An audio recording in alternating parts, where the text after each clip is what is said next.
marvelous in terms of also how it embraces our Lutheran theology. You know, today we watch people, frustrated sometimes with the Lutheran Church.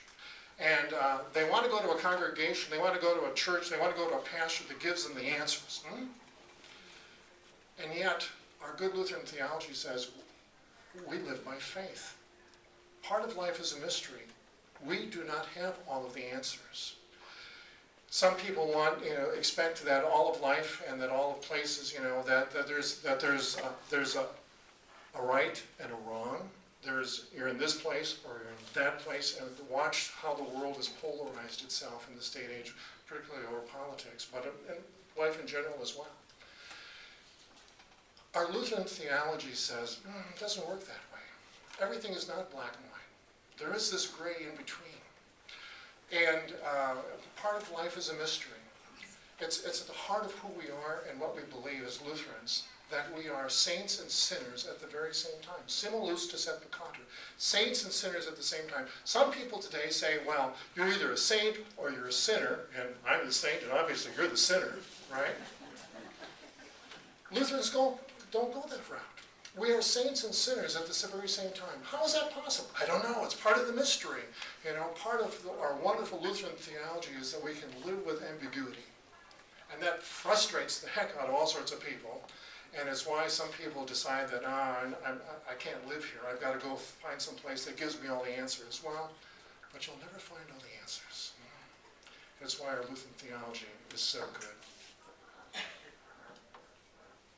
So what's missing in the book of Ecclesiastes? And this is why I thought that Martin Luther wouldn't like the book. Because there's no talk about atonement, there's no talk about redemption, there's no talk about resurrection.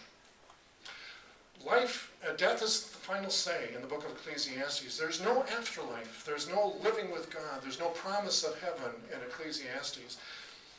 And I'm surprised then that despite that, Luther loved it. Again, back to eating and drinking and working, okay? But also living out the mystery and not having all the answers. So you don't find those themes in the book of Ecclesiastes, and you understand this is Old Testament writings, and even at the time of Jesus, 250 years later, there was still a group of rabbis and part of the Jewish community that didn't believe in the resurrection. So shouldn't surprise us that that's missing from Ecclesiastes.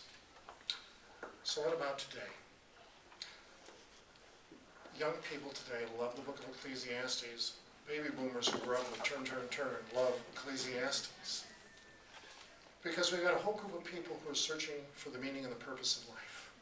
And that's the journey of Ecclesiastes, the teacher, searching for the purpose and the meaning of life.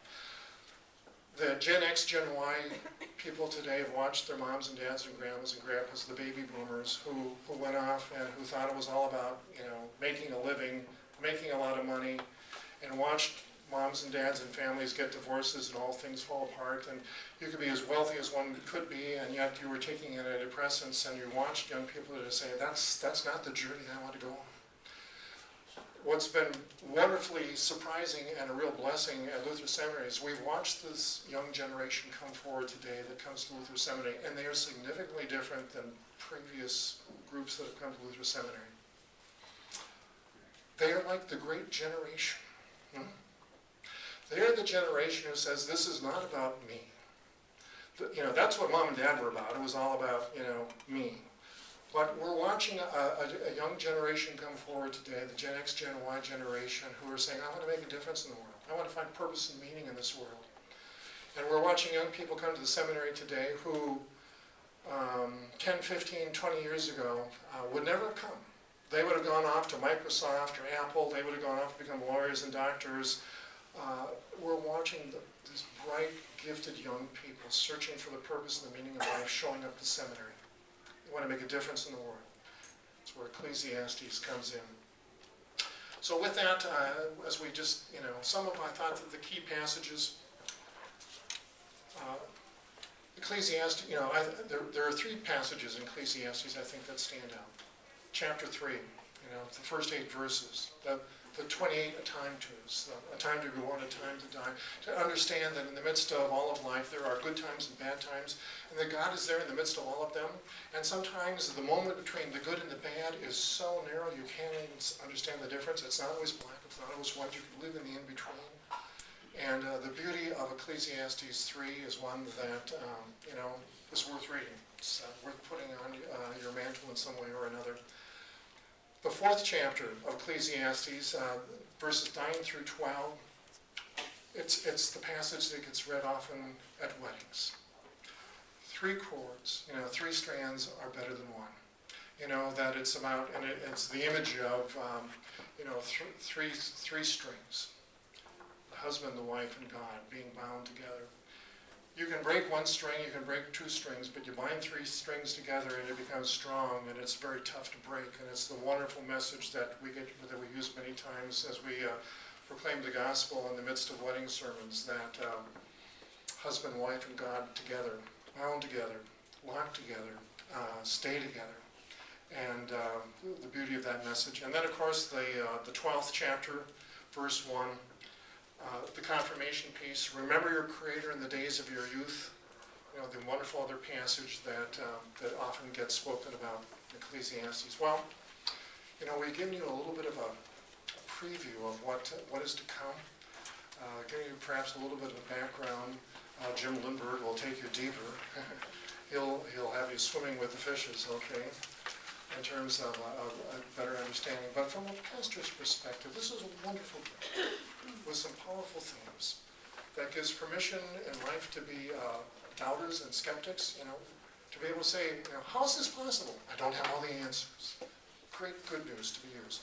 So questions about Ecclesiastes? I know our choir people need to go. Ecclesiastes and or about Luther Seminary? So I have 2 questions. And the first one you don't have to answer, but you said that Obama wouldn't be remembered 100 years from now. So I was wondering, are you a Republican? and Bush won't be remembered 100 years from now. And your second question is? So my second question is, I've heard that Ecclesiastes might not have been written to sort of counter Proverbs, but it could have been written to counter Proverbs in many ways, because Proverbs is more sort of conventional wisdom. If you are good, you'll do well. There's a lot of that in there.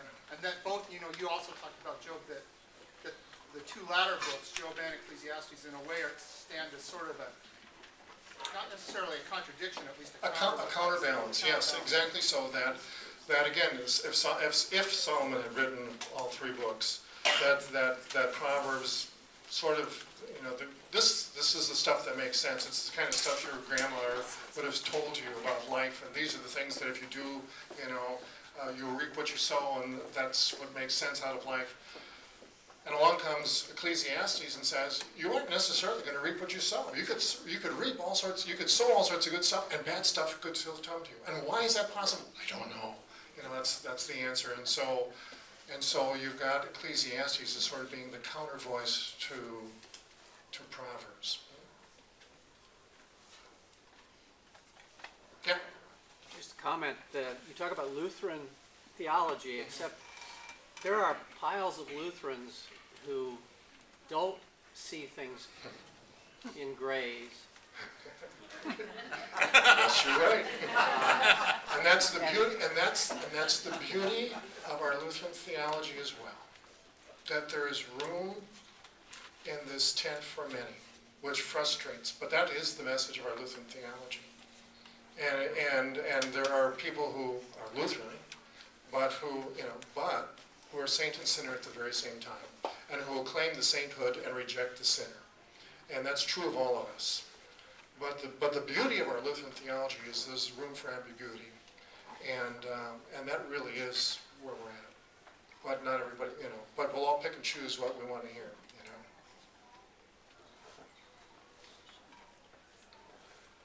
I got 3 more minutes. Let me tell you about Luther Seminary for a moment. This is your seminary. We're 800 students strong. We are the largest Lutheran seminary in the world. Out of 800 students, 400 of them are studying to be Lutheran pastors. One of the unique things that's now taking place in Lutheran Seminary is that out of the 400 that are studying to be Lutheran pastors, 80 of them are in cohorts. They're in groups of 20 each year now. We're in the 4th, 5th year beginning this fall, where the student comes and takes intensive classes for 2 weeks in June and 2 weeks in July, or 2 weeks in June and 2 weeks in January, but does the rest of their classes online, because now technology allows us, you can take classes from Lutheran Seminary right from your home. But they also then means that they don't leave the communities from which they come, and their spouses and their children don't have to leave jobs or leave schools, and they're surrounded by a teaching community and teaching pastors who mentor them along the way. And that's an entirely different way of doing seminary today than it was a few years ago. And we now have 80 students who are studying to be pastors who would not be there today if it wasn't for that kind of unique possibility. We are blessed, with incredible students. Like I said, our faculty sort of just sparkle, because the student that's there today is really different than the student that was there 15, 20 years ago or 40 years ago. Not that they were bad, but it's interesting to watch the dynamics of this group coming in today, who are now showing up at the seminary because they want to make a difference in the world, and they're willing to go wherever the Spirit calls them. And they love Jesus, and they want to proclaim the name of Jesus. And it's a different spirit and mood at the seminary today, and it's sort of permeated. And it's all about really what was set and staged by David Teedy, who was the previous president, who said, we're going to change the way we do teaching of seminary. For 100 years, we prepared pastors to be chaplains who would take care of the flock. And it's still important to be a chaplain who takes care of the flock. But today, this pastor not only needs to be a chaplain who can take care of the flock, it also needs to be a leader who can lead the flock. And there's a difference between taking care of, which is sort of maintenance, and leadership, which is about mission. Because every congregation, wherever they go, big or small, rural or urban or suburban, congregations are going through change. And how do you lead your congregation through change? And this next generation coming out will be prepared to do that far better than they've ever done before. It's exciting to see that take place. Luther Seminary is your seminary. We'd love to have you come. Come and visit us. Truly, I mean that. Let me know that you're coming in advance. And we will roll out the red carpet, which means we have chapel every day at 11 o'clock. You can get that online, by the way, live and or tape delayed if you want. But every day, lutherseminary.edu. But come and go to chapel, have lunch with our president and or some of our faculty, and then actually go to classes. We'll plug you into classes, and the professors will not put you on the spot, but you will be invited if you want to participate in the class. And more than likely, most of our professors, if they see that there are visitors, will actually invite the visiting people to join in the conversations that go on. So we'd love to have you come. It's less than 90 minutes to get there. I know, because I drove it this morning. Come up and spend a day with us. This is your seminary. You mentioned God Cause, the Yes. online. Yes. I get that every day. One of my LCMS friends sends it to me. Yeah. God Pause. Oh, one of your Missouri Synod folks sends you God Pause. All right. You can get it yourself. Go to luthersem.edu. At the front page, you'll see one of the opportunities to click on, and free subscription for God Pause. Some of the other neat creative things that are taking place at Luther Seminary, workingpreacher.org, a wonderful resource for pastors. 400,000 pastors a month click on 7 continents. We've got a chaplain in Antarctica clicking on using the resources that come out of Luther Seminary, all free. Probably the best. Don't tell them about that. That's our best secret. Jason's sermon, just check that out and then check Jason's sermon. And Jason knows it's not about giving a sermon, but it's about preparing the pastor for the sermon. I think it's also neat you sponsor the Current. Yes. Yeah. And Luther Sem gets mentioned a lot on the Current. Yeah. Lots of good things happening. Your Sem, come and visit us. It's that time. Thank you. Blessings.